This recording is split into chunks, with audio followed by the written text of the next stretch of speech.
Last news article is about college career centers are now being used to prepare students for job interviews by helping them learn how to dress, or college career centers used to prepare students for job interviews by helping them learn how to dress appropriately or how to write a standout cover letter. But these days, they're also trying to brace students for a new reality, which is that they may be vetted for jobs in part by artificial intelligence. So businesses can pose predetermined questions, which are often recorded by a hiring manager, that candidates will answer on a camera through their laptop or smartphone.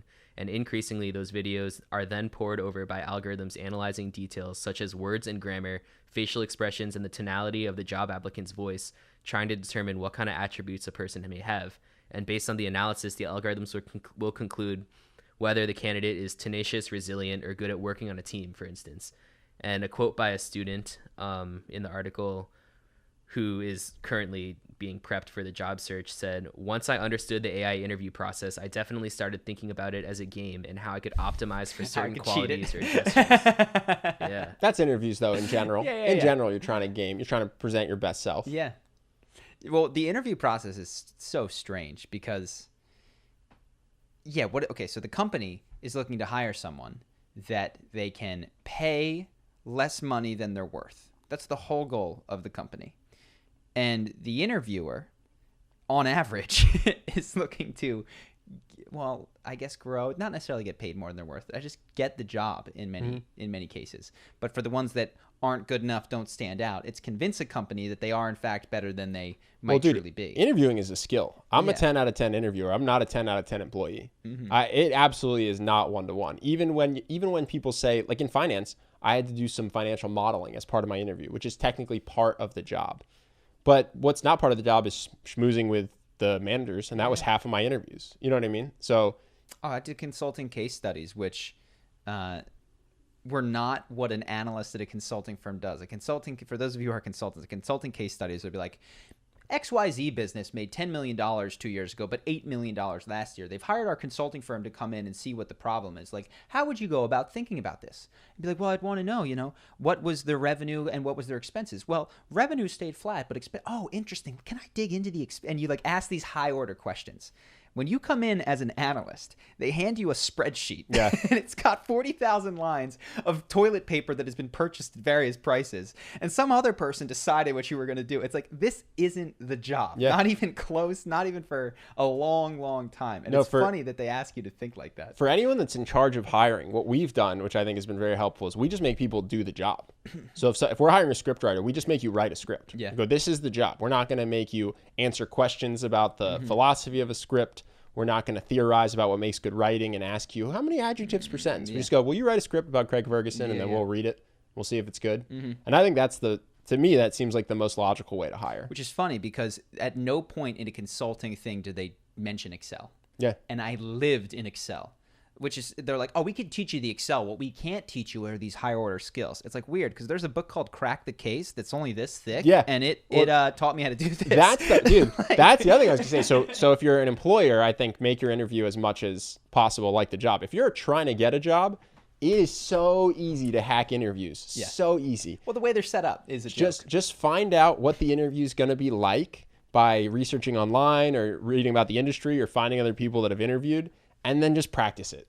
And you could be totally unqualified for the job and absolutely smash an interview. They are hilariously easy to prep for. Is there something similar in banking, this mantra? Because I heard it a dozen times in consulting, which is like, don't worry about Excel. Like, we could teach you Excel. What we can't teach you how to do is to think like this.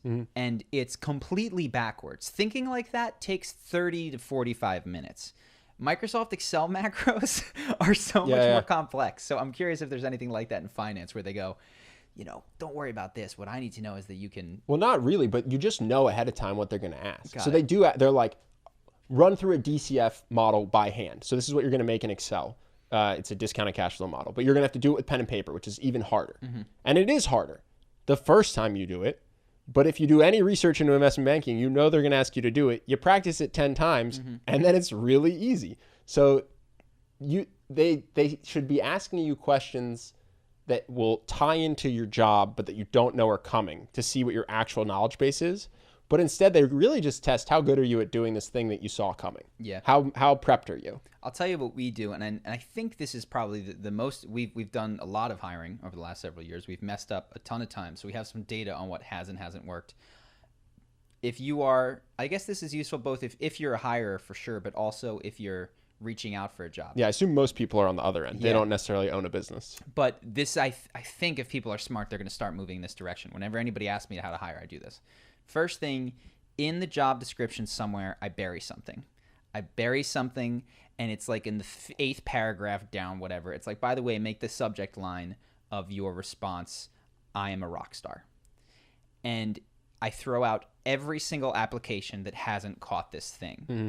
And so I think what a lot of people do is they worry about the cover letter and the this and the that. And what I'm checking for is attention to detail. Mm-hmm. And so that's one thing that we definitely do. The other thing that instantly makes people stand out is if as I describe the job, you take, and it often doesn't take more than 10, 15 minutes to do it. So for instance, I was looking for someone back in the day to do social media posting.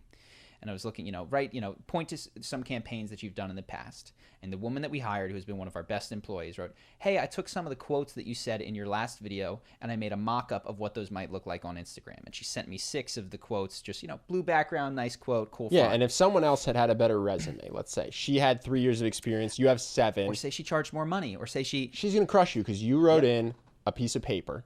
And she sent in a piece of paper and 5 PDFs that look really nice. She's showing I can do this job and here's the quality I would do it at. Yeah. And just crushes anyone else who might look better on paper. She makes me throw out everybody else. So finding some way to go above and beyond, and usually it's with a sample of your work, not your portfolio, but how you would apply it to their thing. Like, hey, I'm a copywriter and I rewrote the first paragraph of your sales page. It doesn't need to be a ton, but like, this is what I'm thinking. Has been that catapults people to the front of the line with anything that we've done. Mm-hmm. And I'm curious if there's anything else that you would recommend people do that from our own process of being on the other side, the hiring side. No, I mean, at its core, it's just figure out what they're going to ask and then prepare answers. Mm-hmm. You know what I mean? You should not be stumped, especially if you have a big industry job. Do you want to talk about our interview? Oh, sure. We had a terrible interview. Let's not say with who we've done, There's enough applicants that I don't think this will be outing anyone. We did a absolutely awful interview for a potential scriptwriter. Yeah, it was. So what are the learnings there from this particular interview? I mean, here's so we're hiring scriptwriters. He didn't prep, I would say. He did not seem to think it was important to have thought about the questions he was going to get asked and have tight, thoughtful answers to them. He felt like he was winging it. And he's going to look worse than anybody who's prepared themselves. And so this is the thing that I actually thought when I was younger. Don't show up to an interview that you're not going to prep for. Don't waste your time. Because you won't get it. Because for me, I think there's this thing. It's like apply to all these businesses. Like I think do not be a shotgun. You don't need to be a sniper rifle, but you need to be some sort of semi-automatic single bullet shooter. Like I pick you, I pick you, I pick you. Or be a shotgun to the same type of job. Sure. I applied to 100 investment banks. Mm-hmm. Their interviews were identical. Okay. So I prepared for one interview and I was ready for 100. Yeah. So I think what people just apply. And so he had an opportunity to interview. He blocked off literally the amount of time that we had. And that was all of the thought. And so we had questions and they were just poorly. We had sent him questions ahead of time that he was clearly impromptu answering. Uh-huh. You know what I mean? And I would say if you want to get a job, do the opposite. Even if they don't send you the questions ahead of time, think, what are they going to ask me? Mm-hmm. And have tight answers for each job. So if you're applying to a certain job, think of, okay, when I'm talking about my work experience, how can I present it so it highlights the strengths I have for this job? So if you're applying to be a consultant and an accountant, you can have the same resume. But when they ask you, okay, so tell me about yourself, walk me through your resume, what you say should be different.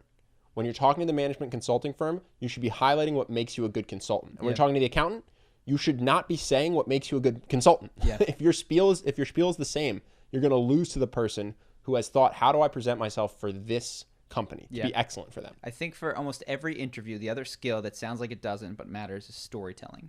Yeah. And so, okay, you can learn storytelling from our channel. You can learn it from Charisma University. You can learn the principles of it. But what you also should do is reflect on your life and think of these spike moments where something interesting happened. You stood up and organized a team in your classroom. You did, like, you need to reflect on your own experience. Be like, what are the 5 most interesting pivotal moments that could be answers to the question, tell me about a time when you fill in the blank. And so we had pre-sent a question, tell us about a time in your life where charisma changed something for you, where it was hugely beneficial.